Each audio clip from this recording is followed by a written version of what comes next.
Charter Local Edition. I'm Brad Pomerance in Long Beach today, and we are joined by Lynda Johnson. She is on the ABC Unified School District Board. ABC covers what area exactly? Yeah, we have 6 cities, primarily Cerritos, Artesia, Lakewood, Hawaiian Gardens, parts of Long Beach, parts of Norwalk. Got it. It's a great community. Oh, absolutely. I want to speak with you about recent results from California state standardized tests.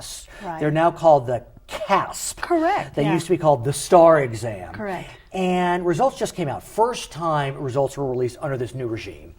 And in English and in math, we look at the overall results. Yes. And for English in the state, only 44% met standards. Right. But in ABC, 59% met. Right. In math, only 33% met standards. In ABC, 48% met standards. So you've done better compared to the state. Correct, right. So explain why you think that may be. Right. Well, I know there's many concerns amongst parents in the state that are concerned about the lower test scores. Right. But these are the first test scores are considered to be baseline scores, where we take these initial scores and then just move forward with it for and to progress and to achieve and hopefully identify achievement gaps and to get improved outcomes in the future. But they are baseline scores. They were expected to be much lower than what.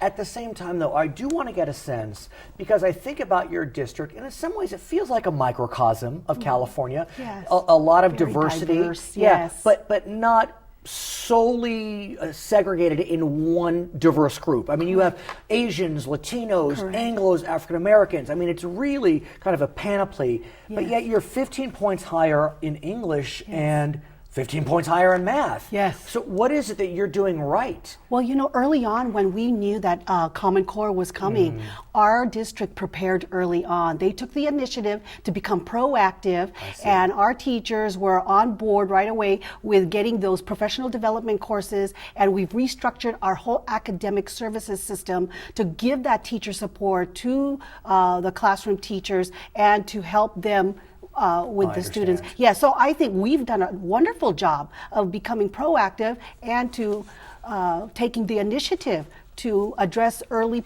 problems that were coming on early on with Common Core. I want to break it down further, though. When we look at English scores, and we look at scores from 3rd grade to 11th grade, I'm on page 19, just so you know. Yes, I see that, yes. Both in the state and at ABC, the scores rise as the years progress. Correct. You look at math scores. Both in the state and at ABC, the scores drop. I mean, there are a few spikes in ABC, but they're dropping. Yeah, what's going on here? It's a struggle. The new Common Core math is a struggle. It's a whole new system. It's based on critical thinking. It's a whole new way of thinking and problem solving for students that are coming in. Maybe midstream. It's a different mindset of thinking. So of course there's going to be those difficulties. But the whole idea, though, is to get these students career and college ready with them being able to compete in the global economy. And then we further break it down. And we look at scores, for example, of Latino students and or English language learners, which aren't necessarily the same, but as a general proposition. Suffice it to say, they're not good.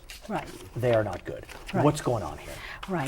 So with that, we're just going to have to identify those gaps, and hopefully, the state has been able to infuse millions of dollars into our districts, and with that, the money from the state, we're going to pour into resources to be able to help those struggling areas or struggling schools with students that are having difficulty, and hopefully with those new resources that we're going to be able to achieve better outcomes. Another element that we can look at is, aside from race, ethnicity, whatever it may be, if you just look at economic disadvantage.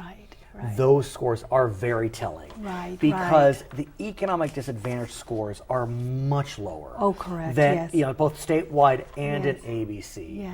What does that say to you? We have a lot of work to do, right? We do. We're hoping, more with teacher professional development for Right. our teachers, and hopefully to engage the parents as much. I myself believe in parent involvement, Right. and I think that's also a key to success for our students. But when you think about economic disadvantage, Yeah. often that can mean both parents have to work. Correct. They're not making a lot of money, Right. and it's hard to be involved. Right, and that's where we need to be able to identify where we can be able to help those families. Right. And is Yeah. there a way to create access points for busy parents? Well, for our district, we have a lot of parent leadership academy courses where parents can come and learn about Common Core and Right. all about the SBAC. But at and- times that are Yes. convenient, for example? Most of them are in the evenings, but Okay. you know what? Our district is also really good about having our parents come in and meet with the principals or the teachers during whatever times are convenient for them. Our schools are always very open to speaking with parents. I must ask you Yes. about the recent election. Yes. Because ABC School District is like many school districts, cities, Yes. where, for better or for worse, you have moved from district voting, meaning everyone votes. Right. No, that's at-large voting. So At you large. moved from at-large voting, Correct. where everyone votes for Right. all, how many members? 7 members on the board. To district voting. Correct. So there are geographic lines that are drawn. Correct, And you just had that election. We did. We had 4 seats that were open, and 2 of them were newly created trustee Right. areas, primarily the city of Artesia and Hawaiian Gardens. And so talk to me about how that election went. Because look, in the final analysis, a lot of the move towards districts is driven by the desire to elect someone that's your own. Yes. That's your own. So Hawaiian Gardens has, I guess, a larger Latino population. Correct. The goal is to elect a Latino. Correct, So right. did you see some divisions? Did it become polarized? Well, there certainly was a Latino. Both the candidates in Hawaiian Gardens were both Latino. Okay. One did win, of course. Right. Chris Apodaca is now the trustee for Area 7, which is Hawaiian Gardens. And in Artesia, Latina, Letty Mendoza, who happens to be the wife of Senator Tony Right, Mendoza, right. she won there too. Both were union supported. Okay. Of course, they had the resources made available to them because of the union support and with the infusion of their money Right. and also the manpower to do the precinct walking. And what about the other 2 races? Were there incumbents They were running? incumbents, and they Were they successful? They were very successful. Yes. yes. And so was there a ethnic element in that race? No, actually, there wasn't. I don't think there was.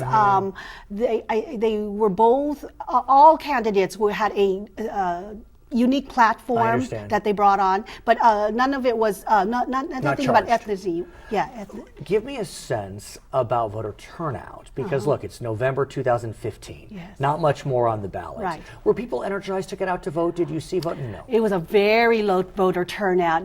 That was the only election that was on the ballot, was the trustees for those areas. So sadly, it was a very low voter turnout. Even in the areas that felt as if they had been underrepresented? Right. Well, a little bit higher Okay. in those areas, because let me just say, because for Hawaiian Gardens, there also was a city council On that election one area, on that okay. one area. So there was a little bit higher turnout, but overall, across the district, low voter turnout, but it usually is. Is there a Yeah. way, have you thought about consolidating the election so that you line up with a presidential election, a gubernatorial election? Yeah, I don't think there's been much discussion about Really? that. I mean, kind of like on the sidelines, but nothing that has been brought before the board. Her name Yeah. is Lynda Johnson. She is a member of the school board in the ABC School District. My name is Brad Pomerance. If you want to watch future episodes or additional episodes of Charter Local Edition, go to our YouTube channel, youtube.com/Charter Local Edition. That's our show. I'm Brad Pomerance. Thanks for joining us.